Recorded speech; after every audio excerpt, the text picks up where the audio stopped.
नमस्कार साथियों, एक बार फिर स्वागत है आपका राजस्थान सामान्य ज्ञान की श्रृंखला के अंदर। साथियों, हम चर्चा कर रहे हैं कक्षा 7 की राजस्थान अध्ययन पुस्तक पर। हम शुरू के 6 पाठों पर चर्चा कर चुके हैं। आज जो हमारा अध्ययन बिंदु रहेगा वो कक्षा 7 के राजस्थान अध्ययन का अध्याय 7 रहेगा, जिसमें हम आज़ादी के आंदोलन और राजस्थान की रूपरेखा के संदर्भ में पढ़ेंगे, जिसके अंदर हम मुख्य रूप से किसान आंदोलन, प्रजामंडल तथा जनजातीय आंदोलनों पर चर्चा करेंगे। बिना किसी देरी के एक-एक प्रश्नों पर हम चर्चा करते हैं और उस प्रश्न से संबंधित जितनी भी जानकारी है, हम आज की वीडियो के माध्यम से जानने का प्रयास करेंगे। पहला प्रश्न है कि राजस्थान के किस क्षेत्र में अंग्रेजों का सीधा आधिपत्य था? हमने पढ़ा है कि राजस्थान के अंदर एकीकरण के समय भी लगभग 19 रियासतें, 3 ठिकाने, एक केंद्र शासित प्रदेश था। लेकिन राजस्थान का कौन सा ऐसा भाग था जहाँ अंग्रेजों का सीधा आधिपत्य था? तो अजमेर के अंदर अंग्रेजों का सीधा नियंत्रण था। आगे का प्रश्न है कि भारत में एक संगठित किसान आंदोलन की शुरुआत का श्रेय दिया जाता है। देखिए, भारत में हुए अनेक जो किसान आंदोलन है उनमें सबसे संगठित और पूर्ण अहिंसात्मक किसान आंदोलन का श्रेय किसे दिया जाता है? मेवाड़ के बिजोलिया किसान आंदोलन को दिया जाता है, जो कि पूर्ण रूप से अहिंसात्मक किसान आंदोलन था। यह आंदोलन कितने चरण तक चला? तो बिजोलिया किसान आंदोलन है, ये 3 चरणों में लगभग 44 वर्षों तक चला है। कितना समय इस आंदोलन में लगा? तो लगभग 44 वर्ष 3 चरण के अंदर ये आंदोलन चला। बिजोलिया किसान आंदोलन का संबंध किस जिले से? तो आप याद रखिएगा कि बिजोलिया किसान आंदोलन का संबंध वर्तमान के भीलवाड़ा जिले से। और ये जो बिजोलिया है ये किस रियासत का ठिकाना था? तो मेवाड़ रियासत का एक ठिकाना था। ये भी हमें ध्यान में रखना है कि बिजोलिया किसान आंदोलन किस रियासत से संबंधित था? मेवाड़ रियासत से संबंधित था। बिजोलिया किसान आंदोलन किस जाति के द्वारा प्रारंभ किया गया?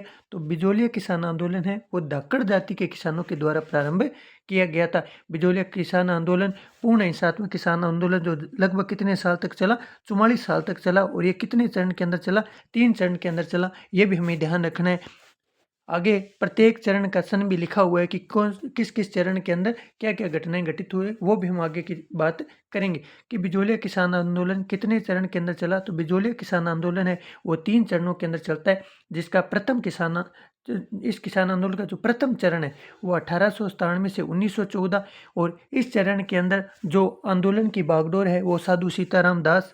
ये भी हमें ध्यान रखना है कि इस आंदोलन की जो रूपरेखा है प्रथम चरण के अंदर वो किसके हाथ में थी? साधु सीताराम के हाथ में थी। ये भी हमें ध्यान रखना है। साधु सीताराम दास, फतेह करण चारण और ब्रह्मदेव आदि व्यक्ति प्रथम चरण में जुड़ते हैं। बिजोलिया किसान आंदोलन का दूसरा चरण कब से कब तक रहा? तो दूसरा चरण है 1914 से 1923 तक रहा। इस चरण के अंदर ही विजय सिंह पथिक का आगमन बिजोलिया किसान आंदोलन में होता है और 1917 के अंदर ऊपरमाला पंच बोर्ड की स्थापना करते हैं। वो भी हम आगे जानकारी अर्जित करेंगे। आगे प्रश्न है कि बिजोलिया किसान आंदोलन का तीसरा चरण कब से कब तक रहा? तो बिजोलिया किसान आंदोलन का तीसरा चरण है वो 1923 से 41 तक रहा। ये हमें याद रखना है कि इन तीनों चरण के अंदर लगभग कितना समय लगा? तो बिजोलिया किसान आंदोलन में कितना समय लगा? लगभग 44 वर्ष का समय लगा। ये भी हमें ध्यान में रखना है। आगे के प्रश्न है कि बिजोलिया के किसानों के ऊपर कितने प्रकार के कर लगाए जाते थे? देखिए, बिजोलिया के शासक राव कृष्ण सिंह के समय बिजोलिया के किसानों पर लगभग 84 प्रकार के कर लगाए जाते थे। प्रश्न है कि किसने बिजोलिया के किसानों पर 84 प्रकार के कर लगाए थे? तो याद रखिएगा कि 1897 में राव कृष्ण सिंह के समय बिजोलिया के किसानों पर 84 प्रकार के कर यानी टैक्स लगाए जाते थे। 84 जब ये इतने टैक्स से किसानों की भावनाएं आहत होती है, उनका आर्थिक स्तर कमजोर होता है, तो इन टैक्सों से नाराज होकर, इन करों से नाराज होकर, लगानों से नाराज होकर ही एक किसान एकत्रित होते हैं, मेवाड़ के महाराणा के पास जाते हैं और उस ठिकानेदार की शिकायत करते हैं। तो 84 प्रकार के कर की शिकायत किसने मेवाड़ के महाराणाओं से करी? तो 84 प्रकार के कर की शिकायत है वो नानजी पटेल और ठाकरी पटेल नामक 2 किसानों ने मेवाड़ के महाराणे से की, क्योंकि बिजोलिया का जो ठिकानेदार है वो मेवाड़ रियासत के अंतर्गत ही आता था। शिकायत से नाराज होकर कृष्ण सिंह ने कौन सा कर लगा दिया? जब ये सूचना कृष्ण सिंह को मिलती है कि किसान है वो एकत्रित होकर उनके खिलाफ महाराणाओं को सूचना दे रहे हैं, तब वो किसानों पर क्या करते हैं? 1903 के अंदर एक कर लगा देते हैं, जिसका नाम क्या था? चंवरी कर था। ये भी हमें ध्यान में रखना है। कृष्ण सिंह किसानों पर कर लगाता है चंवरी कर, जिसका अर्थ था कि कोई भी किसान या जमींदार अपनी लड़की की शादी करेगा तो वो ठिकानेदार को कितने रुपए देगा? 5 रुपए देगा। ये भी आपको ध्यान में रखना है। जागीरदार को ये 5 रुपए राशि देनी पड़ेगी। बिजोलिया के किसानों पर तलवार बंधाई कर किसने लगा दिया? तो बिजोलिया के किसानों पर राव कृष्ण सिंह के बाद जो शासक बनता है वो बनता है राव पृथ्वी सिंह। पृथ्वी सिंह किसानों पे कौन सा कर लगा देता है? पृथ्वी सिंह किसानों के ऊपर तलवार बंदाई कर लगा देता है। ये भी आपको ध्यान में रखना था। उस समय क्या होता था कि कोई भी ठिकानेदार की मृत्यु के बाद अगर कोई नया ठिकानेदार बनता था तो ठिकाना ग्रहण करने से पहले यानी शासक बनने से पहले नजराने के तौर पर रियासत के मालिक, जैसे मेवाड़ रियासत के मालिक है, उसको कुछ न कुछ उपहार स्वरूप राशि देता था। तो उस राशि को तलवार बंदाई कर कहा जाता था। तो वो राशि पृथ्वी सिंह किससे वसूल रहा है? किसानों से वसूल रहा है और आगे अपना नाम कमाने के लिए वो राशि रियासत के शासक को भेज रहा था। इन सभी करों का विरोध किसानों ने किसकी अध्यक्षता में करे? मैंने कहा कि प्रथम चरण जो साधु सीताराम संबंधी थे वो चरण आपका 1897 से 1914 तक प्रथम चरण रहता है और इस चरण के दौरान ही साधु सीताराम दास, फतेहकरण चरण और ब्रह्मदेव के नेतृत्व के अंदर गिरधारीपुरा गाँव के अंदर किसान एकत्रित होते हैं। ये भी आपको ध्यान रखना है कि किस गाँव में किसान प्रथम चरण में एकत्रित होते हैं? गिरधारीपुरा के अंदर किसान एकत्रित होते हैं और आपके ठिकानेदारों द्वारा लगाए जा रहे लगानों का विरोध करते हैं। उसके बाद देखिए बिजोलिया किसान आंदोलन के अंदर जो नया व्यक्ति जुड़ते हैं वो जुड़ते हैं विजय सिंह पथिक। विजय सिंह पथिक आपका 1914 से 1923 जो दूसरा चरण है उसके दौरान ही 1917 के अंदर ऊपरमाला पंच बोर्ड की स्थापना विजय सिंह पथिक करते हैं। विजय सिंह पथिक के संदर्भ में हमें पता है कि इनका जो मूल नाम था, विजय सिंह पथिक का जो मूल नाम था वो भूप सिंह गुज्जर था। ये भी आपको ध्यान में रखना है। जो मूल रूप से कहाँ से थे? मूल रूप से राजस्थान के निवासी नहीं थे, ये यूपी के बुलंदशहर के निवासी थे। ये भी आपको ध्यान में रखना है। आंदोलन के दूसरे चरण में किसने नेतृत्व किया? देखिए विजय सिंह पथिक के साथ साथ इस किताब में भी ऐसा लिखा हुआ कि विजय सिंह पथिक के साथ बाद में माणिक्यलाल वर्मा भी जुड़ जाते हैं। ये भी हमें ध्यान रखना है। तृतीय चरण में जो नेतृत्व है वो जमनालाल बजाज भी इस आंदोलन से जुड़ जाते हैं। आगे जो प्रश्न है उस पर हम चर्चा कर रहे हैं कि ऊपरमाला पंच बोर्ड की स्थापना 1917 में विजय सिंह पथिक करते हैं। किसान लगान का विरोध करते हैं। जब ये सूचनाएं मेवाड़ के महाराणा तक पहुंचती है तब मेवाड़ के महाराणा क्या करते हैं? 1941 में मेवाड़ के प्रधानमंत्री राघवाचार्य के आदेश से किसे बिजोलिया भेजा जाता है? तो 1941 में मेवाड़ के प्रधानमंत्री राघवाचार्य जब ठिकानेदारों के संदर्भ में उन्हें ये शिकायतें मिलती है तो अपने राजस्व मंत्री मोहन सिंह मेहता को बिजोलिया भेजते हैं और वो चाहते हैं कि मोहन सिंह मेहता बिजोलिया जाएं, किसानों की समस्याएं सुने, उन्हें लगान संबंधित क्या समस्या आ रही है उसकी जो सारी केस स्टडी है वो महाराणा के सामने रखें। इसीलिए 1941 में मेवाड़ के जो आपके प्रधानमंत्री है राघवाचार्य वो किसे भेजते हैं? तो राजस्व मंत्री मोहन सिंह मेहता को भेजा जाता है। ये भी आपको ध्यान में रखना है। आगे प्रश्न है कि बिजोलिया किसान आंदोलन से संबंधित महिलाएं कौन कौन सी है? तो बिजोलिया किसान आंदोलन से जुड़ी महिलाओं में अंजना देवी चौधरी, आपका नारायणी देवी और रमा देवी प्रमुख महिलाएं थी। ये भी आपको ध्यान रखना है। तो साथियों ये जो 20 प्रश्न थे उस पर हमने चर्चा करी मुख्य रूप से बिजोलिया किसान आंदोलन पे। प्रत्येक एक जो मुख्य बिंदु कक्षा 7 की राजस्थान देखिए पुस्तक के अंदर दिए गए हमने चर्चा करी कि आंदोलन लगभग 44 वर्षों तक चला, 3 चरणों में रहा। साधु सीताराम दास के नेतृत्व में प्रथम चरण 1897 से 1914 तक होता है। ये भी हमने पढ़ा। प्रथम चरण 1897 1914, दूसरा आपका 1914 से लेकर 1923 तक रहा, जबकि तीसरा चरण है वो 1923 से लेकर 1941 तक रहा। ये भी हमें ध्यान में रखना है। किस जाति के किसान द्वारा किया गया था? तो धाकड़ जाति के किसानों के द्वारा बिजोलिया किसान आंदोलन किया गया था। और 1917 के अंदर विजय सिंह पथिक के द्वारा ऊपरमाला पंच बोर्ड की भी स्थापना करी जाती है बिजोलिया किसान आंदोलन में। ये भी आपको ध्यान रखना है। और भारत का पूर्ण रूप से अहिंसात्मक संगठित किसान आंदोलन था। ये भी हमें ध्यान में रखना है। आगे का जो प्रश्न है हमारा वो है बेंगू किसान आंदोलन से।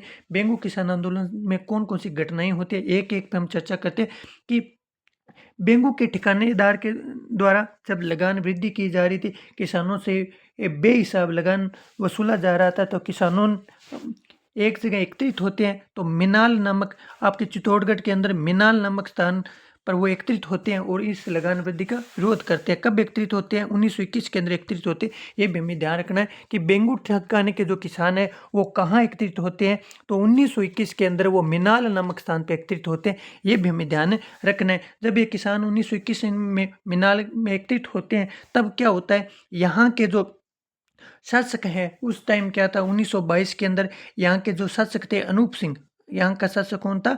अनूप सिंह। तथा आपकी राजस्थान सेवा संघ के मध्य एक समझौता होता है, यहाँ की लगानों में कमी कर दी जाएगी। लेकिन ये जो बेंगू ठिकाना है ना ये मेवाड़ रियासत के अंतर्गत आता था।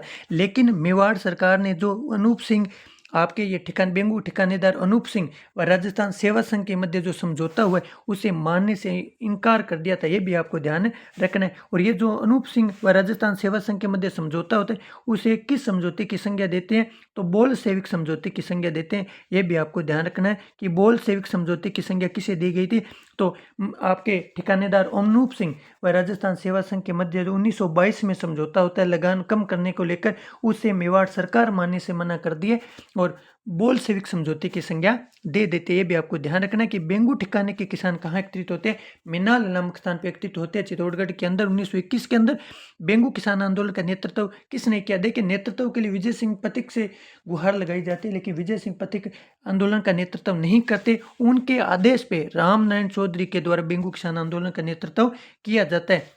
संघर्ष के बाद किसान व किस राज्य के मध्य समझौता हुआ जिसे मेवाड़ सरकार व रेजिडेंट ने मानने से मना कर दिया। यही मैंने बात यहाँ की कि संघर्ष के बाद जब 1921 में मिनाल में किसान एकत्रित होते हैं, 1922 में अनूप सिंह व आपके रामनारायण चौधरी इन सभी सदस्यों की जो राजस्थान सेवा संघ है उनके मध्य एक समझौता हो जाता है, लेकिन ये समझौते को मेवाड़ की सरकार और वहाँ का रेजिडेंट मानने से मना कर देता है और इसे बोल सेविक समझौते की संज्ञा देता है। ये भी आपको ध्यान रखना है। नहीं मानते तब ये समझौता वो अस्वीकार कर देती है मेवाड़ सरकार। तब वहाँ से एक रेवेन्यू कमिश्नर भेजा जाता है जिसका नाम था ट्रेंच। तो ट्रेंच कमीशन जिसे क्या कहा जाता है, ट्रेंच कमीशन कहा जाता है। ये भी आपको ध्यान रखना है कि ट्रेंच कमीशन यानी रेवेन्यू कमीशन ट्रेंच की अध्यक्षता के अंदर एक दल भेजा जाता है। वो दल किस आंदोलन से संबंधित था, तो ये भी ध्यान रखना है बेंगू किसान आंदोलन से वो दल संबंधित था। वो टीम किससे संबंधित थी, बेंगू किसान आंदोलन से संबंधित थी, क्योंकि अनूप सिंह व सेवा संघ के मध्य जो समझौता हुआ उसे मेवाड़ सरकार ने मानने से मना कर दिया। और लगानों का वास्तविक अध्ययन करने के लिए क्या किसानों की परिस्थितियाँ क्या है, इसका अध्ययन करने के लिए आपके रेवेन्यू कमीशन ट्रेंच की अध्यक्षता के अंदर एक आयोग भेजा जाता है जिसका नाम क्या था, ट्रेंच कमीशन। उस आयोग का नाम था, ये भी आपको ध्यान रखना है। ट्रेंच कमीशन ने कहाँ किसानों की जो भीड़ एकत्रित थी वहां पे गोलियां चलाने का आदेश दे दिया था। तो देखिए गोविंदपुरा के अंदर एकत्रित किसान थे जो इसे लगान वृद्धि और राजाओं की जो मनमाने थोपे जा रहे लगान कर उनका विरोध कर रहे थे, उन गोविंदपुरा के किसानों पर यह ट्रेंच कमीशन गोलीबारी कर देता है, जिसमें रूपा जी व कृपा जी नामक दो व्यक्ति 1923 के अंदर शहीद हो जाते हैं। ये भी हमें ध्यान रखना है। तो रूपा जी व कृपा जी धाकड़ का संबंध किस किसान आंदोलन से था, तो रूपा जी व कृपा जी धाकड़ का जो संबंध है वो आपका बेंगू किसान आंदोलन से संबंधित था। ये भी हमें ध्यान रखना है। आगे प्रश्न है कि लगान वृद्धि और भू प्रथा का संबंध किस आंदोलन से संबंधित था, तो बेंगू किसान आंदोलन में तो ये विरोध किया जा रहा था कि राजा ठिकानेदार मनमाने रूप से कर वसूल रहे हैं, गरीबों के आर्थिक स्तर और भी कमजोर होता जा रहा है। इसी बात का विरोध करने के लिए बेंगू किसान आंदोलन प्रकाश में आया था कि 53 में से कितनी मांगे बेंगू किसान आंदोलन में मान ली गई थी। जब ये गोविंदपुरा की और ये सभी घटनाएं होती हैं तो लगभग 53 किसानों की मांगे थी बेंगू किसान आंदोलन के दौरान। उनमें से लगभग 34 मांगों को मान लिया जाता है। बेंगू किसान आंदोलन के बाद अब जो आगे का हमारा किसान आंदोलन है वो है बूंदी किसान आंदोलन। देखिए बूंदी किसान आंदोलन कब शुरू हुआ, बूंदी किसान आंदोलन है वो 1926 के अंदर शुरू हुआ था। ये भी हमें ध्यान रखना है। बूंदी किसान आंदोलन का नेतृत्व किसने किया, बूंदी किसान आंदोलन का जो नेतृत्व है पंडित नेनुराम रामनारायण चौधरी व हरिभाऊ किंकर के द्वारा किया गया था। देखिए बूंदी किसान आंदोलन के दौरान की जो मुख्य घटना थी वो बूंदी के बरड में पुलिस के द्वारा गोलियां चलाई जाती है और नानक भील नामक व्यक्ति शहीद हो जाता है। इस नानक भील यहाँ व्यक्ति शहीद होता है, उसी के द्वारा इस किसान आंदोलन के दौरान एक गीत गाया जाता है जिसे क्या कहा जाता है, झंडा गीत कहा जाता है। और केवल नानक भील ही नहीं, बरड आपके बूंदी के बरड के अंदर पुलिस द्वारा की गई गोलीबारी के अंदर नानक भील और देवीलाल गुज्जर नामक एक व्यक्ति और भी शहीद हो जाता है जिसका नाम क्या था, देवीलाल गुज्जर उसका नाम था। वो व्यक्ति भी इस किसान आंदोलन में शहीद हो जाता है। आगे कि बूंदी के बरड में, दोबारा इस प्रश्न पे मैं चर्चा कर रहा हूँ कि बूंदी के बरड में पुलिस द्वारा जो गोलियां चलाई गई उसमें कौन शहीद हो जाता है, नानक भील शहीद हो जाता है। इसे बरड किसान आंदोलन के नाम से भी जाना जाता है। बाद में बूंदी राज्य द्वारा कब किसानों की मांगे स्वीकार कर ली जाती है, 1943 के अंदर बूंदी के अंदर इन जो किसानों की मांगी है उनको स्वीकार कर लिया जाता है। ये भी आपको ध्यान रखना है। झंडा गीत किसके द्वारा गाया गया, बूंदी किसान आंदोलन में नानक भील के द्वारा झंडा गीत गाया गया और नानक भील और देवीलाल गुज्जर यहाँ शहीद हो जाते हैं। तो प्रश्न आ जाए कि नानक भील का संबंध किस किसान आंदोलन से है, तो आप याद रखिएगा बूंदी किसान आंदोलन से संबंधित है। आगे अब एक और किसान आंदोलन है, वो है हमारा अलवर किसान आंदोलन। आगे का जो किसान आंदोलन है वो क्या है, आपका किसान आंदोलन है अलवर किसान आंदोलन। उसका नाम क्या है, अलवर किसान आंदोलन। देखिए अलवर किसान आंदोलन आगे है कि अलवर किसान आंदोलन का मुख्य कारण क्या था। देखिए अलवर किसान आंदोलन का जो मुख्य कारण था वो जंगली सूअरों को मारने की स्वीकृति के लिए किया गया था। देखिए जंगली सूअरों के द्वारा किसानों की फसलों को नुकसान पहुंचाया जा रहा था। तब किसान एकत्रित होकर ये आपके ठिकानेदार के समक्ष उपस्थित होते हैं कि उन्हें जंगली सूअरों को मारने की अनुमति दी जाए। उसी मांग को अस्वीकार कर दिया जाता है। तत्पश्चात अलवर किसान आंदोलन होता है। अलवर किसान आंदोलन कब होता है, सन हमें याद रखना है कि अलवर किसान आंदोलन 1921 के अंदर होता है। अलवर किसान आंदोलन के समय अलवर का शासक कौन था, तो अलवर का जो शासक था वो महाराजा जय सिंह था। अलवर का महाराजा उस समय क्या था, अलवर का महाराजा उस समय अलवर का महाराजा जय सिंह था, जो कि लगभग 40% लगान वृद्धि कर देता है, जिसका किसान विरोध करते हैं। ये भी हमें ध्यान रखना है कि अलवर किसान आंदोलन में कहाँ किसानों पर गोलियां चलाने का आदेश दे दिया गया। जब अलवर के महाराणा के विरोध में वहाँ किसान आंदोलन किए जा रहे थे, तब अलवर किसान आंदोलन के अंदर आपके नीमूचाणा नामक स्थान के अंदर 1925 के अंदर किसानों पर गोलीबारी की जाती है, जिसमें बहुत से कहा जाता है कि बहुत से किसान शहीद भी होते हैं। 1925 के अंदर कमांडेंट छज्जू सिंह के आदेश पे गोलीबारी होती है, जिसे राजस्थान का जनरल डायर कहा जाता है। ये भी हमें ध्यान रखना है कि नीमूचाणा का जो हत्याकांड है वो किसके आदेश से होता है, तो कमांडेंट छज्जू सिंह के निर्देशन में होता है। इसलिए छज्जू सिंह को क्या कहा जाता है, छज्जू सिंह को राजस्थान का डायर कहा जाता है। ये भी आपको ध्यान रखना है। राजस्थान का डायर किसे कहा जाता है, राजस्थान का जो जनरल डायर है वो किसे कहा जाता है, राजस्थान का जो डायर है वो छज्जू सिंह को कहा जाता है, क्योंकि छज्जू सिंह के निर्देशन पर ही 1925 के अंदर आपका अलवर का नीमूचाणा कांड होता है, जिसके अंदर बहुत से लोग शहीद हो जाते हैं। यह भी जानकारी हमें मिलती है। आगे है कि ये जो नीमूचाणा हत्याकांड है उसको महात्मा गांधी ने राजस्थान के किस कि जो आपका ये नीमूचाणा हत्याकांड है उसको गांधी जी ने किसकी संज्ञा दी, ये समझिए कि गांधी जी के द्वारा कि किस घटना से महात्मा गांधी ने राजस्थान का जलियांवाला बाग हत्याकांड कहा था। तो छज्जू सिंह के निर्देशन में जो ये नीमूचाणा हत्याकांड हुआ था 1925 का, इसको महात्मा गांधी के द्वारा राजस्थान का जलियांवाला बाग हत्याकांड की संज्ञा दी गई थी। ये में ध्यान रखना है, केवल जलियांवाला बाग हत्याकांड ही नहीं, इसे गांधी जी ने दोहरी डायरशाही भी कहा था। ये भी आपको ध्यान रखना है कि गांधी जी के द्वारा दोहरी डायरशाही की उपाधि किस किसान आंदोलन के दौरान दी गई थी, तो आपके जय सिंह का जब विरोध हो रहा था तब 1925 में नीमूचाणा में एकत्रित भीड़ पे कमांडेंट छज्जू सिंह के आदेश पे गोलीबारी की जाती है, जिसके अंदर बहुत से आपके किसान घायल हो जाते हैं। जिसे इस जो हत्याकांड की घटना है इसे गांधी जी के द्वारा राजस्थान का जलियांवाला बाग हत्याकांड की संज्ञा दी जाती है और दोहरी डायरशाही की भी संज्ञा दी जाती है। ये भी आपको ध्यान रखना है। दोहरी डायरशाही कहा जाता है, इसे ये ध्यान रखना है कि इसे क्या कहा गया कि आपका ये जो हत्याकांड है इसे दोहरी डायरशाही कहा गया। क्या कहा गया, दोहरी डायरशाही कहा गया। ये भी आपको ध्यान में रखना है। दोहरी डायरशाही से की संज्ञा नीमूचाणा हत्याकांड को दी गई। आगे जो हमारा किसान आंदोलन है वो है सीकर किसान आंदोलन। देखिए कि जयपुर राज्य का सबसे बड़ा ठिकाना कौन सा है, तो सीकर जयपुर राज्य का सबसे बड़ा ठिकाना था। ये आपको ध्यान में रखना है। देखिए अलवर किसान आंदोलन में एक बात आपको और भी ध्यान रखनी है कि जब यह अलवर किसान आंदोलन 1921 में प्रारंभ हुआ, उसके कुछ समय बाद 1923 के अंदर मेव किसान आंदोलन भी हुआ था। यह भी आपको ध्यान रखना है कि मेव किसान आंदोलन कब शुरू हुआ था, तो मेव किसान आंदोलन है 1923 के अंदर मोहम्मद अली के निर्देशन के अंदर प्रारंभ हुआ था। कि हम अब चर्चा कर रहे हैं जयपुर के अंदर सीकर किसान आंदोलन पर, कि जयपुर राज्य का सबसे बड़ा ठिकाना था। जयपुर राज्य का जो सबसे बड़ा ठिकाना था वो सीकर ठिकाना था। आगे प्रश्न है कि सीकर जो कि जयपुर रियासत का ठिकाना है, वहाँ के शासक कौन थे, तो जयपुर जो कि सीकर रियासत का ठिकाना है वहाँ के ठाकुर कल्याण सिंह थे। देखिए ये आंदोलन क्यों हुआ, उसकी पृष्ठभूमि कल्याण सिंह के समय ही उत्पन्न हुई थी। यह परिस्थिति उत्पन्न हुई कि कल्याण सिंह से पहले के जो वहाँ ठाकुर थे उनकी मृत्यु पे जो बाद में भोग या जो खर्च करवाया जाना था उसकी राशि के लिए इन्होंने क्या किया, जो लगान 25% वसूला जा रहा था, कल्याण सिंह ने उस लगान को 50% में वृद्धि कर दी, जिसका किसानों ने विरोध किया, ये आपको ध्यान रखना है। और इस किसान आंदोलन की चर्चा है वो लंदन के हाउस ऑफ कॉमर्स के अंदर भी हुई थी, कि किस किसान आंदोलन की चर्चा है वो लंदन के हाउस ऑफ कॉमर्स में हुई थी। ये इंपॉर्टेंट है, कंपटीशन की दृष्टि से इंपॉर्टेंट कथन है कि किस किसान आंदोलन की चर्चा है वो लंदन के हाउस ऑफ कॉमर्स में हुई थी। तो सिक्कर किसान आंदोलन की चर्चा है वो लंदन के हाउस ऑफ कॉमर्स में हुई थी। सिक्कर किसान आंदोलन के प्रमुख नेता कौन थे? तो सिक्कर किसान आंदोलन के प्रमुख जो नेता है वो सरदार हरलाल सिंह, नेत्राम सिंह, पृथ्वी सिंह गोठड़ा सिक्कर किसान आंदोलन के प्रमुख नेता थे, ये भी आपको ध्यान रखना है। और कुंदन हत्याकांड किस किसान आंदोलन से संबंधित है? कुंदन हत्याकांड है वो किस किसान आंदोलन से संबंधित है? कुंदन हत्याकांड है वो आपके सिक्कर किसान आंदोलन से संबंधित है, ये भी आपको ध्यान है रखना है।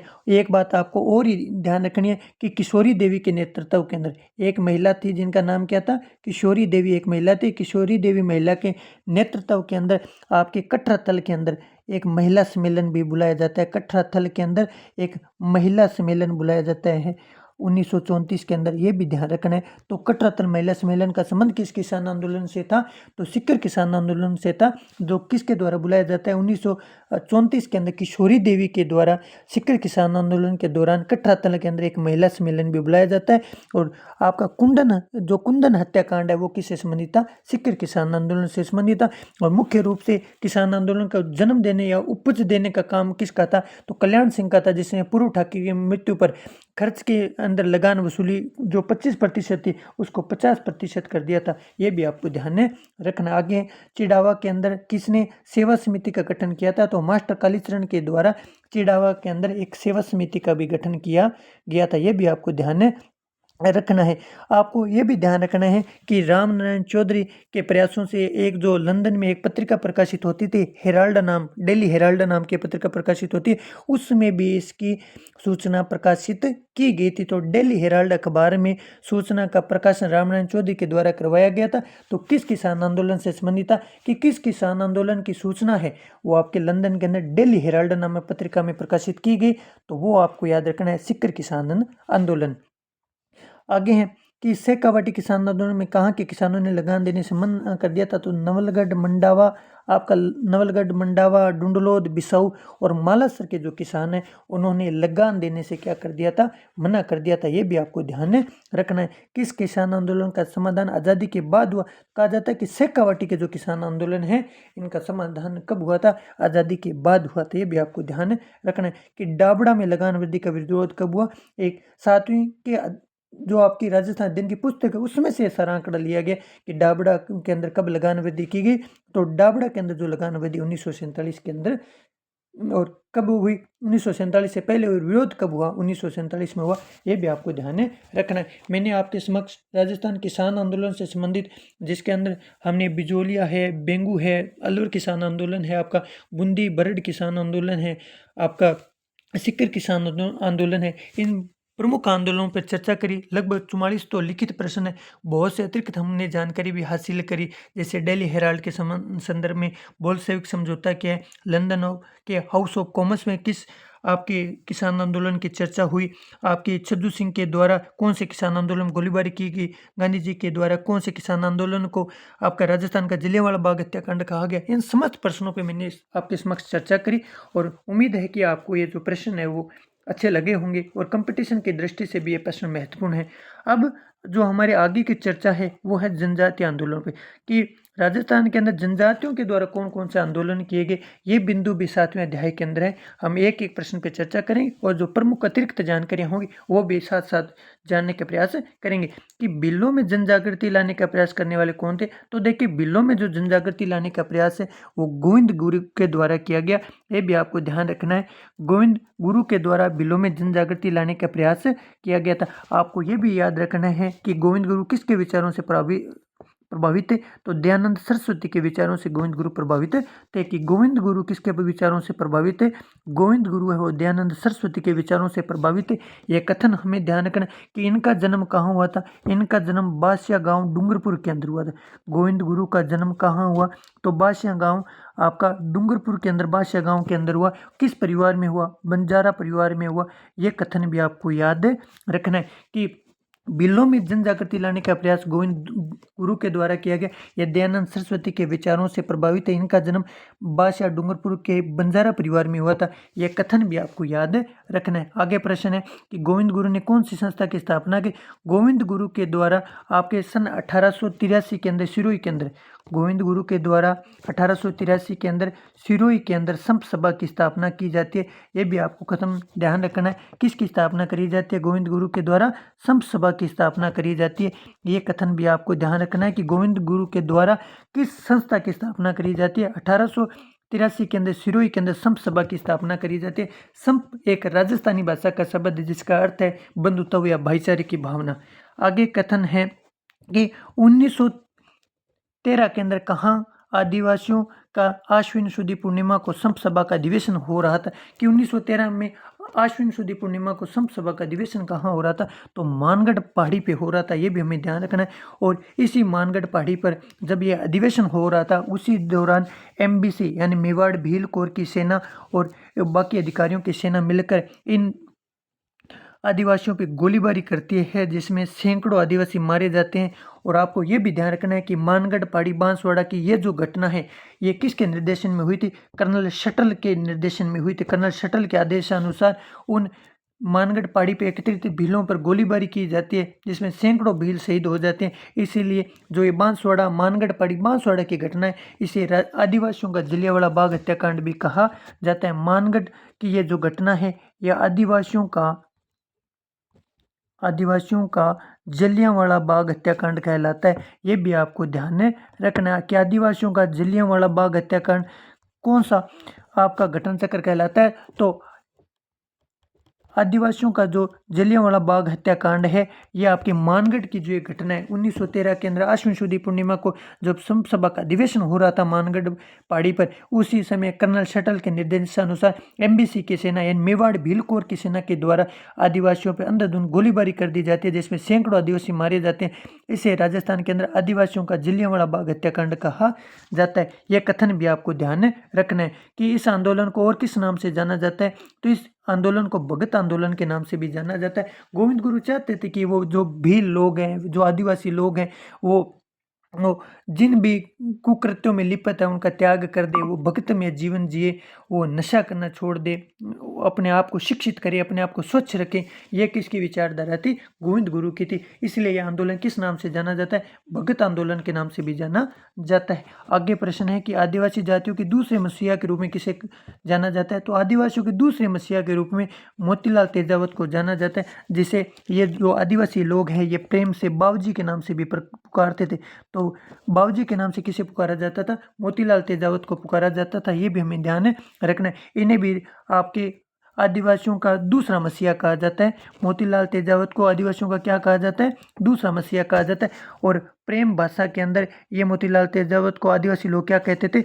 बाबूजी कहते थे। ये कथन भी आपको ध्यान रखना है। और ये जो मोतीलाल तेजावत है इनके संदर्भ में अगर हम अतिरिक्त जानकारी हासिल करें ना तो आप ये याद रखना कि इनका जो जन्म है उदयपुर के अंदर कोलियारी गांव के अंदर हुआ था। उदयपुर के अंदर एक गांव है कोलियारी, उदयपुर के अंदर एक गांव है आपके जाडवाल तहसील के अंदर कोलियारी गांव के अंदर इनका जन्म हुआ था। ओसवाल परिवार के अंदर हुआ था। किस परिवार में हुआ था?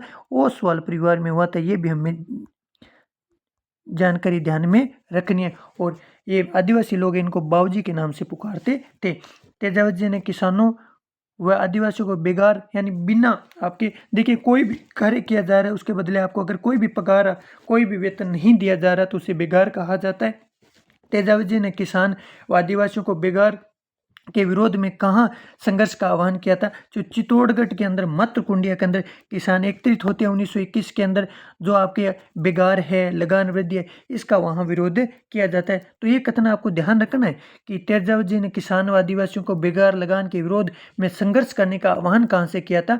तो चित्तौड़गढ़ के अंदर मत्र कुंडिया के अंदर 1923 आपके 1921 में ये किया जाता है। 1923 नहीं 1921 में किया जाता है। ये आपको ध्यान में रखना है कि चित्तौड़गढ़ के अंदर मत्र कुंडिया में ये कब एकत्रित होते हैं? 1921 में एकत्रित होते हैं। यह कथन भी हमें ध्यान में रखना है। आगे प्रश्न है एक ही आंदोलन किसने चलाया? देखिए एक ही आंदोलन है ये मोतीलाल तेजावत के द्वारा चलाया गया था। एक ही आंदोलन किसके द्वारा चलाया गया? तो एक ही आंदोलन है वो मोतीलाल तेजावत के द्वारा चलाया गया। ये हमें कथन ध्यान में रखना है। कि इस किसान आंदोलन के अंदर कितनी मांगे रखी गई थी। 21 सूत्री मांग पत्र रखे गए, जिसे एक ही आंदोलन के अंदर कि इन लोगों के द्वारा, किसानों के द्वारा या आदिवासियों के द्वारा कितने मांग पत्र रखे गए थे। तो 21 सूत्री एक मांग पत्र एक के आंदोलन में रखा गया था। 21 सूत्री मांग पत्र जो या आदिवासियों के द्वारा या किसानों के द्वारा रखा गया, उसे किस नाम से जाना जाता है? तो 21 सूत्री मांग पत्र को मेवाड़ की पुकार के नाम से जाना जाता है। ये लोग मेवाड़ के महाराणा के सामने ये जो 21 सूत्री मांग पत्र रख रहे हैं, उसको क्या नाम दिया गया? मेवाड़ की पुकार, इसको नाम में दिया गया। ये कथन भी आपको ध्यान में रखना है कि उदयपुर के महाराणा ने ये जो 21 मांगे रखी गई थी, 21 सूत्री मांग पत्र मेवाड़ की पुकार रखा गया था, उसमें से कितनी मांगे मान ली थी? तो उसमें से 21 में से 18 मांगों को स्वीकार कर लिया गया था। ये भी आपको ध्यान में रखना है। अगर आपने ये ध्यान रख लिया कि 21 में 18 मान ली गई थी, तो सर 3 कौन सी नहीं मानी गई थी? 3 कौन सी नहीं मानी गई? एक ये था कि आदिवासी ये चाहते कि उनके जो वापिस वन अधिकार है उनको वापस कर दिया जाए, जबकि इस मांग को अस्वीकार कर दिया गया था कि जो आदिवासियों के वन अधिकार हैं उनको वापस दे दिए जाए। इस बात को क्या कर दिया गया? अस्वीकार कर दिया। बेगार पे पूर्ण प्रतिबंध लगाने की विचारधारा को भी अस्वीकार कर दिया गया। और तीसरा था जो जंगली सुअर मारने की स्वीकृति चाहते थे, इसको भी अस्वीकार कर दिया गया था। तो 21 सूत्री मांग पत्र रखा गया, 18 मान ली गई, 3 कौन से नहीं मानी गई? तो वन अधिकार, बेगार व सुअर मारने की जो स्वीकृति है उसे नहीं माना गया। ये भी आपको ध्यान रखना है। एक ही आंदोलन है और आपका भगत आंदोलन है, इससे संबंधित जो महत्वपूर्ण प्रश्न है इसका आपको ध्यान में रखना है कि एक ही आंदोलन के अंदर 21 सूत्री मांग पत्र रखा गया, जिनमें 18 मांग ली गई। 21 जो सूत्री मांग पत्र रखा गया, इसे मेवाड़ की पुकार भी कहा जाता है। ये कथन भी आपको ध्यान में रखना है। आगे प्रश्न है कि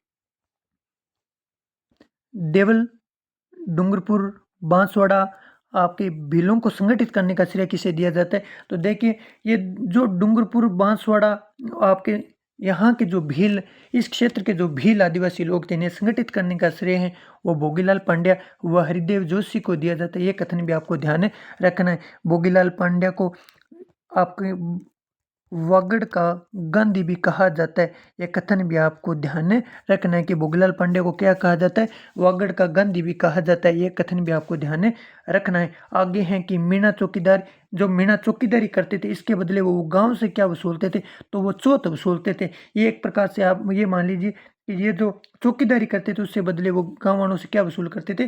चौथ वसूलते थे या चौथ कर वसूलते थे। ये भी आपको ध्यान में रखना है कि जो बेगारी करने वाली मीणा क्या कहलाए? तो जो ये बेगार की कार्य करने या चौकीदारी करने वाली जो मीणा क्या कहलाए? ये चौकीदार मीणा कहलाए। ये कथन भी आपको ध्यान में रखना है। देखिए, सरकार ने मीणा जनजाति पे कौन सा कानून बनाया था? देखिए, जब उस टाइम क्या था, जब ये आंदोलन चल रहे थे, उस टाइम के आदिवासियों के अंदर बहुत सी ऐसी घटनाएं घटित हो रही थी जिसके लिए सरकार ने कानून बनाया। तो 19 कानून के अंदर एक कानून था जो कि आदिवासियों के लिए अच्छा नहीं था, जो असभ्य लोग थे उनके लिए सही नहीं था, कि 1924 के अंदर एक कानून बनाया गया जिसका नाम था क्रिमिनल ट्राइब्स एक्ट। 1924 के अंदर आदिवासी मीणा जनजाति पर एक कानून बनाया गया जिसका नाम था criminal tribes act, CTA, criminal tribes act 1924 को पारित किया गया। इसकी शर्त क्या थी वो मैं आपको बताता हूँ कि क्रिमिनल ट्राइब्स एक्ट में कितनी आयु के अधिक महिला और पुरुष को प्रतिदिन थाने में उपस्थिति देनी पड़ती थी, कि 12 वर्ष से बड़े जो भी महिलाएं, पुरुष, बालक, बालिका जो भी हैं, उनको प्रतिदिन थाने में उपस्थित होना पड़ेगा। उपस्थिति आपकी वहाँ हाजिरी लगवानी पड़ेगी। ये कानून था वो 1924 के क्रिमिनल ट्राइब्स एक्ट के अंदर कहा गया था। देखिए, ये जो मीणा जनजाति आदिवासियों पर ये जो कानून थोपे गए थे, आज़ादी के बाद तक इनका अंत नहीं हो पाया था। तब ये जो कानून है जराइम पेशा, इस कानून को बाद में एक नाम दिया गया जराइम पेशा। ये जराइम पेशा कानून कब समाप्त किया गया था? तो भारत की आज़ादी के बाद 1952 के अंदर ये जो आदिवासियों पे थोपे गए जो कानून थे उन्हें कब समाप्त किया गया था? 1952 में समाप्त किया गया था। यह कथन भी आपको याद रखना है।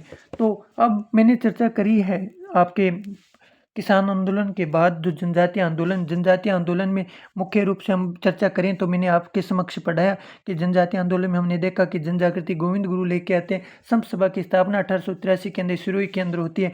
गोविंद गुरु का जन्म बासिया गांव डूंगरपुर के अंदर होता है, बंजारा परिवार में।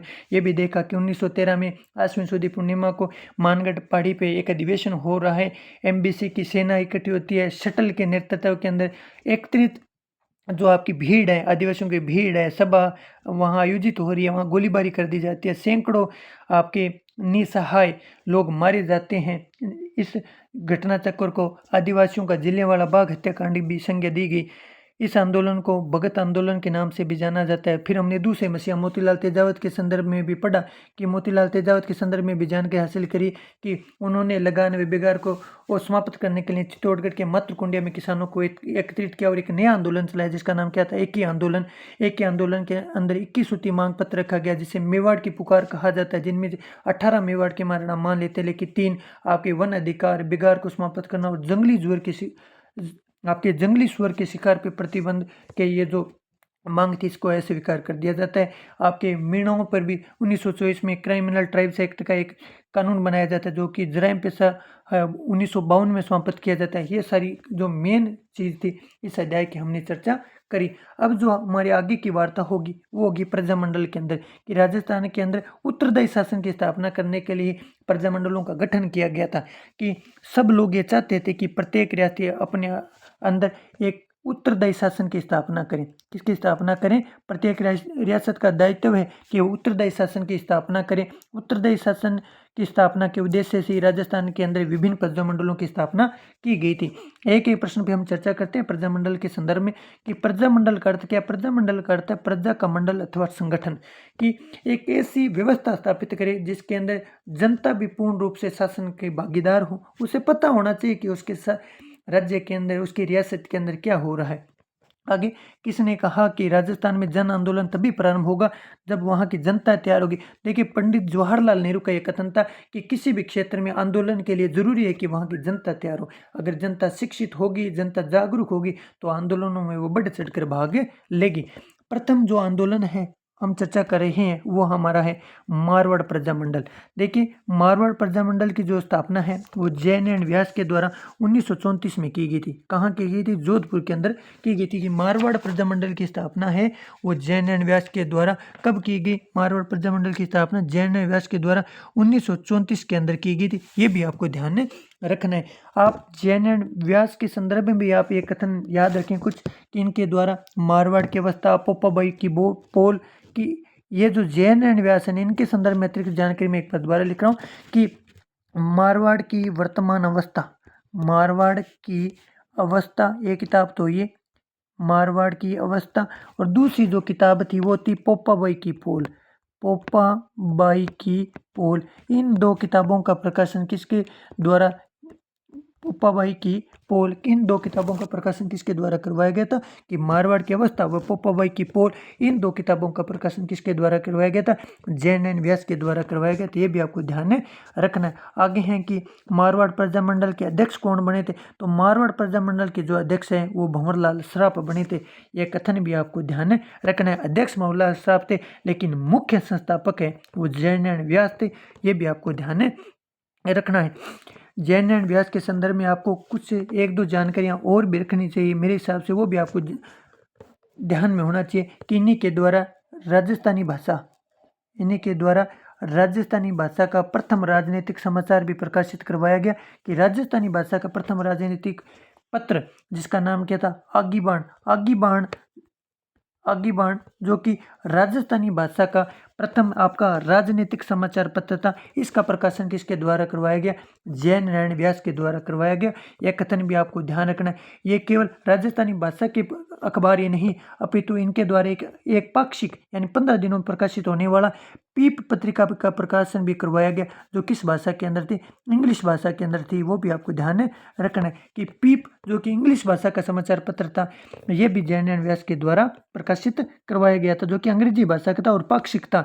इनके द्वारा राजस्थानी भाषा का प्रथम राजनीतिक समाचार पत्र आगीबाण भी प्रकाशित करवाया गया। यह अखंड भारत जो कि मुंबई से प्रकाशित होता था और तरुण राजस्थान जो कि ब्यावर से प्रकाशित होता था, उन समाचार पत्रों के भी प्रधान संपादक रहे। यह कथन भी आपको ध्यान में रखना है। आगे हमारा प्रश्न है कि ये मारवाड़ प्रजामंडल के अध्यक्ष कौन बने थे? तो भंवरलाल श्राप बने थे। ये भी आपको ध्यान में रखना है। कि मारवाड़ लोक परिषद का गठन किसके द्वारा किया गया? 1938 के अंदर मारवाड़ लोक परिषद का जो गठन है वो रणछोड़ दास गट्टारी की अध्यक्षता के अंदर किया गया था। मारवाड़ की लोक परिषद का गठन है वो किसके द्वारा किया गया था? रणछोड़ दास गट्टाई के द्वारा किया गया था। यह कथन भी आपको ध्यान में रखना है। ये कथन भी आपको ध्यान रखना है। इसके अतिरिक्त आपको मारवाड़ प्रजामंडल के संदर्भ में ये भी जानकारियां रखनी है कि यहाँ 1931 के अंदर मारवाड़ यूथ लीग की स्थापना की जाती है।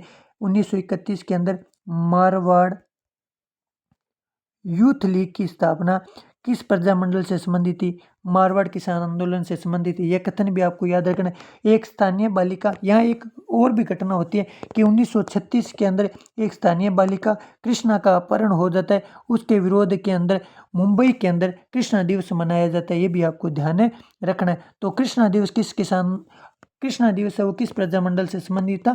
आपके मारवाड़ प्रजामंडल से संबंधित था। एक स्थानीय बालिका कृष्णा जिसका अपहरण हो जाता है उसका विरोध मुंबई में किया जाता है। यहाँ के लोगों के द्वारा मुंबई में विरोध किया जाता है। तो कृष्णा दिवस किस प्रजामंडल से संबंधित था?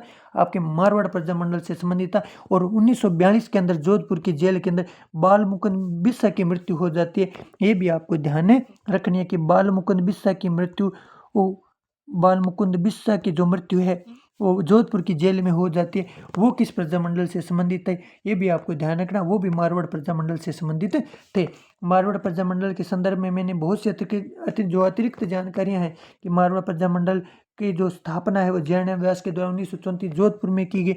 जयनारायण व्यास के द्वारा ही आपके मारवाड़ की अवस्था, पोपाबाई की पोल, ये किताबों का प्रकाशन भी करवाया गया इनके द्वारा। अखंड भारत जिसका प्रकाशन मुंबई से होता था, जबकि तरुण राजस्थान जिसका प्रकाशन ब्यावर से होता था। इन समाचार पत्रों के भी प्रधान संपादक रहे थे। अध्यक्ष भंवरलाल श्राफ बने, लेकिन मुख्य संस्थापक है वो जयनारायण व्यास ही थे। इनके द्वारा अंग्रेजी भाषा के एक पाक्षिक समाचार पत्र पीप का भी प्रकाशन करवाया गया।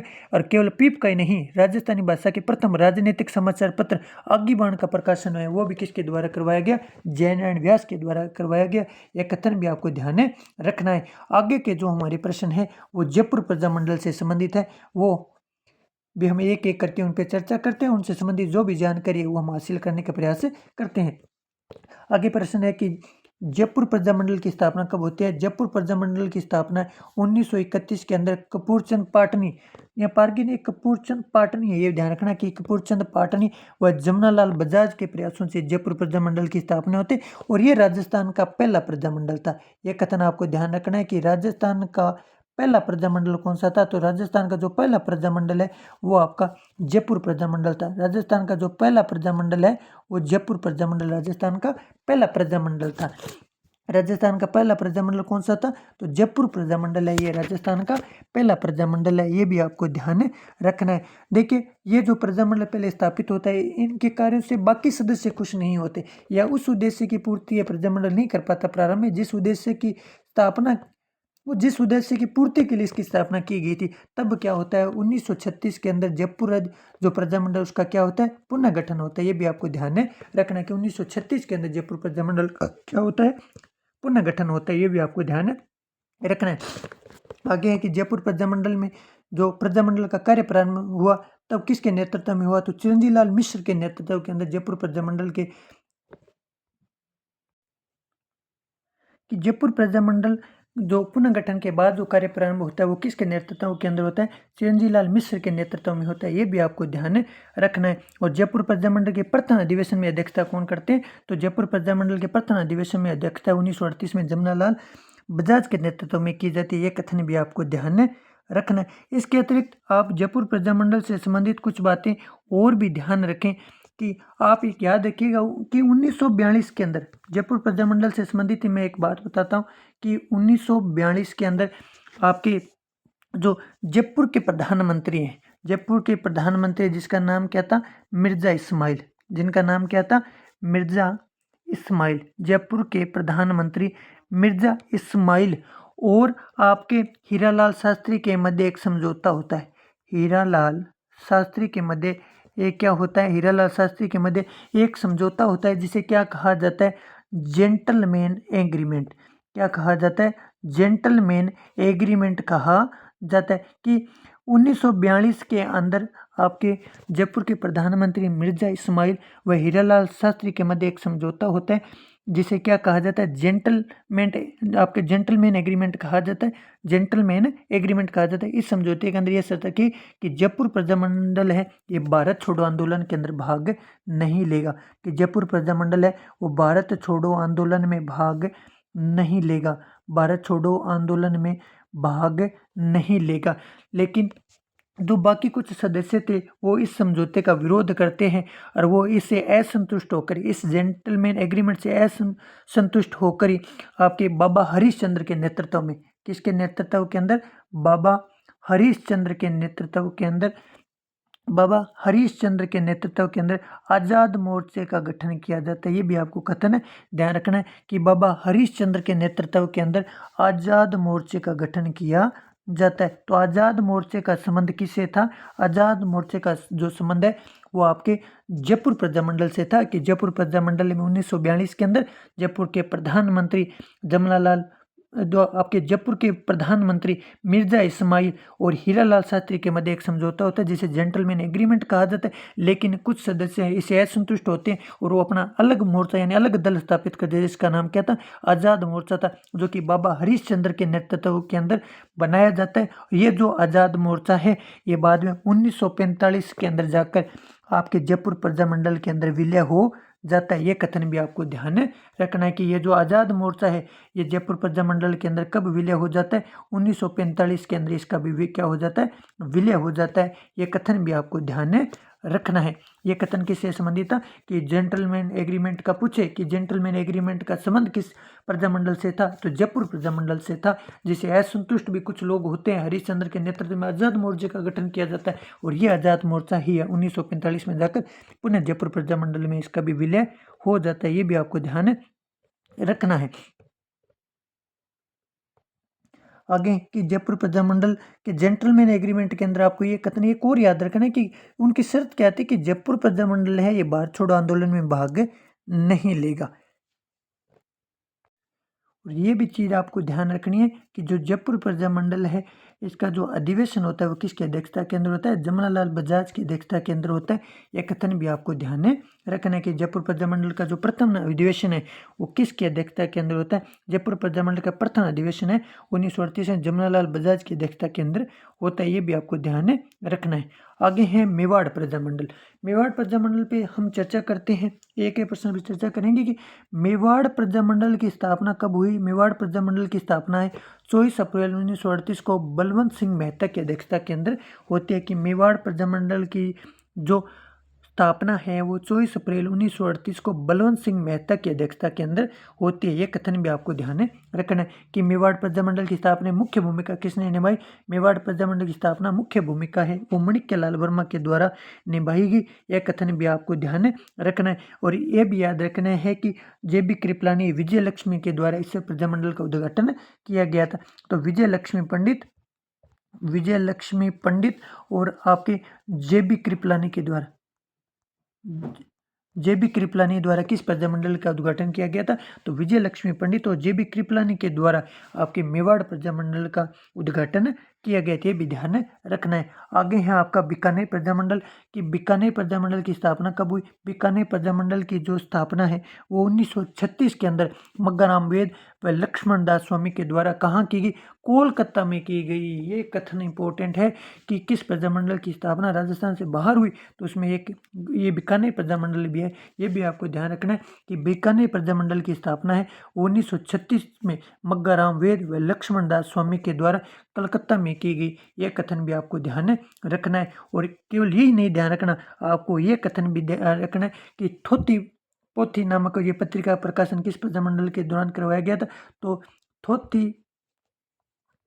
पोथी नामक पुस्तक का प्रकाशन किस प्रजामंडल में किया गया था, तो बीकानेर प्रजामंडल में किया गया था। ये भी आपको ध्यान रखना है कि थोथी पोथी की पुस्तक का प्रकाशन किस प्रजामंडल में किया गया था, बीकानेर प्रजामंडल में किया गया था। ये कथन भी याद रखना है। बीकानेर प्रजामंडल की स्थापना 1936 में मग्गाराम वेद व लक्ष्मण दास स्वामी के द्वारा कहाँ की गई, कोलकाता में की गई। ये कथन भी आपको ध्यान रखना है। और एक बात आपको ये भी याद रखना है कि 1942 के अंदर रघुवर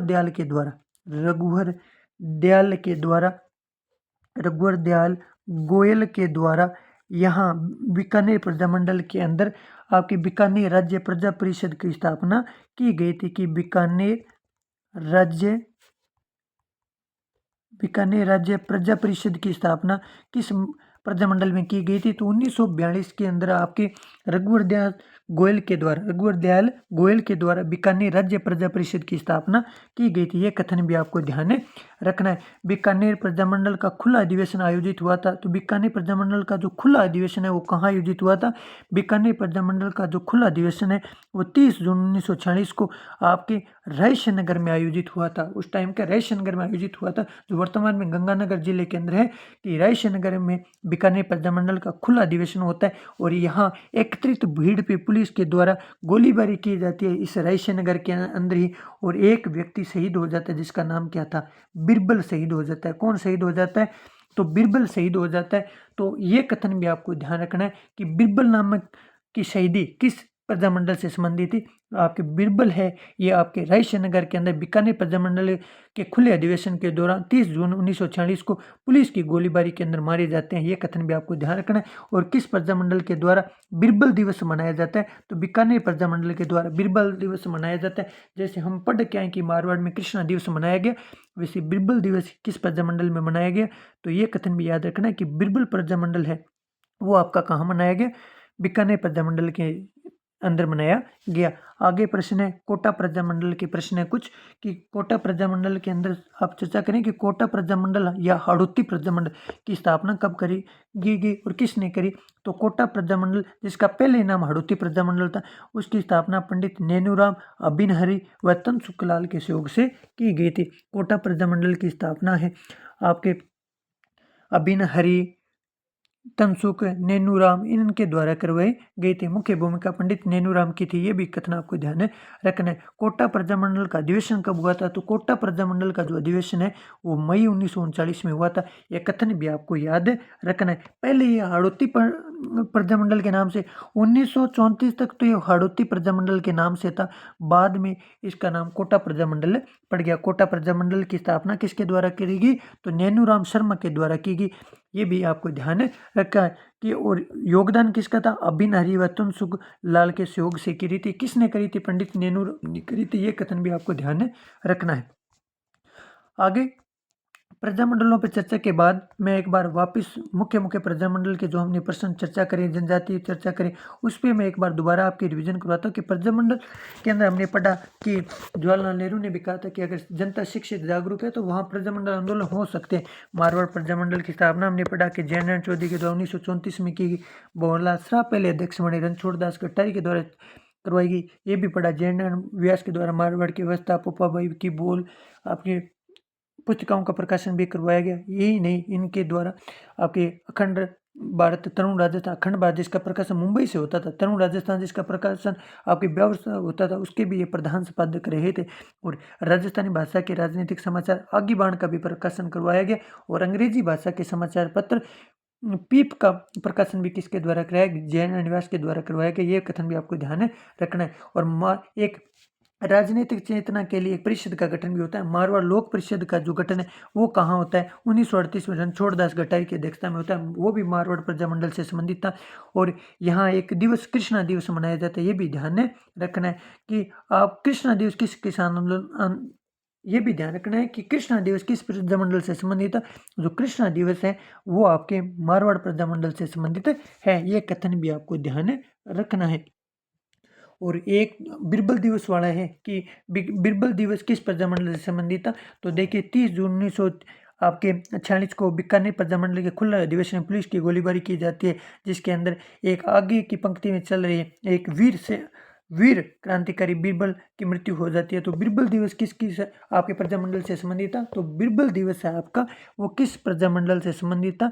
बिरबल दिवस है वो आपका बीकानेर प्रजामंडल से संबंधित था। फिर हमने चर्चा कोटा प्रजामंडल भी करी कि उसकी स्थापना आपके नेनूराम शर्मा के द्वारा की गई। अबिनहरी, तनसुखलाल, इनका भी महत्वपूर्ण योगदान रहा। तो साथियों, हमने आज महत्वपूर्ण उन लगभग 75 से 76 प्रश्नों पर चर्चा करी जो राजस्थान के किसान आंदोलन, प्रजामंडल और जनजातीय आंदोलन से महत्वपूर्ण थे। मैंने अतिरिक्त जानकारी भी दी जो हमारे लिए महत्वपूर्ण साबित होंगी। जैसे हम ये भी पढ़ के आए कि बीकानेर प्रजामंडल की स्थापना मग्गरराम वेद लक्ष्मण दास स्वामी के द्वारा कलकत्ता में करी गई थी। तो एक कथन आप और भी उसमें याद रखिएगा कि सिरोही प्रजामंडल भी वही था जिसकी स्थापना राजस्थान से बाहर हुई थी। सिरोही जो प्रजामंडल की स्थापना है वो कहाँ से की गई थी? बम्बई से की गई थी। तो राजस्थान में कितने ऐसे प्रजामंडल है जिनकी स्थापना राजस्थान से बाहर हुई थी? तो ये आपको याद रखना है कि सिरोही व बीकानेर, सिरोही व बीकानेर, बीकानेर की स्थापना है वो कहाँ से हुई थी? बीकानेर की जो स्थापना है वो आपकी कोलकाता से हुई थी। बीकानेर की स्थापना है वो आपकी कोलकाता से हुई थी, ये भी ध्यान रखना है। तो राजस्थान से बाहर स्थापित होने वाले कितने प्रजामंडल थे? तो 2 प्रजामंडल ऐसे थे जिनकी स्थापना राजस्थान से बाहर हुई, जिसमें सिरोही की स्थापना बम्बई से, जबकि बीकानेर की प्रजामंडल की स्थापना है वो कलकत्ता से हुई थी। यह कथन भी आपको याद रखने। तो आज हम इतने प्रश्नों पर चर्चा करेंगे। बहुत से प्रश्नों पर हमने चर्चा करी, 76 तो लिखित प्रश्न थे, इसके अलावा अनेक चर्चात्मक रूप से हमने करी, प्रश्न पे चर्चा करी, अतिरिक्त जानकारी भी हासिल करी। उम्मीद ही नहीं, मुझे पूर्ण विश्वास है कि ये क्लास आपको पसंद आई होगी। और मैं पुनः आप लोगों को एक बात कहना चाहता हूँ कि मैं 6 से 10 की संपूर्ण राजस्थान अध्ययन की पुस्तकों का अध्ययन करवाऊंगा, जो कि कंपटीशन और आने वाले प्रत्येक प्रतियोगी परीक्षा जिसके अंदर राजस्थान के आपके सामान्य ज्ञान का जिक्र मिल रहा है, वहाँ ये प्रश्न महत्वपूर्ण साबित होंगे। और आपसे भी निवेदन है, ज़्यादा से ज़्यादा अपने साथियों के साथ इस कक्षा को साझा करें, इस चैनल को साझा करें, जिसके ऊपर आपको राजस्थान सामान्य ज्ञान के महत्वपूर्ण प्रश्नों की श्रृंखलाएँ मिल रही है। हमने पहले चरण के अंदर कक्षा 6 के अंदर लगभग 2-3 पार्टों के अंदर मुख्य मुख्य प्रश्नों पे चर्चा करी, फिर हम कक्षा 7 पे चर्चा करते हैं। और जैसे ही कक्षा 7 के अध्याय समाप्त हो जाएंगे, उसके पश्चात हम कक्षा 8 की राजस्थान अध्ययन की पुस्तक पे भी चर्चा करेंगे, जिसके अंदर हम पढ़ेंगे कैसे हुड्डा सम्मेलन है, वहाँ विकास योजनाएं हैं, कुछ कला संस्कृति के बिंदु भी हैं, आपके 1857 की क्रांति है, आपके राजस्थान का निर्माण एकीकरण के अंदर कैसे होता है, उन प्रश्नों पे भी चर्चा होगी। इसलिए अपना विश्वास आप बनाए रखें, हम मेहनत करते रहेंगे और ये जो प्रश्न है, ये आने वाली परीक्षा में आप लोगों के लिए महत्वपूर्ण साबित होंगे। यही विश्वास है, यही आशा है। इसी विश्वास आशा के साथ मैं आपसे आज्ञा लेता हूँ। जय हिंद, जय भारत।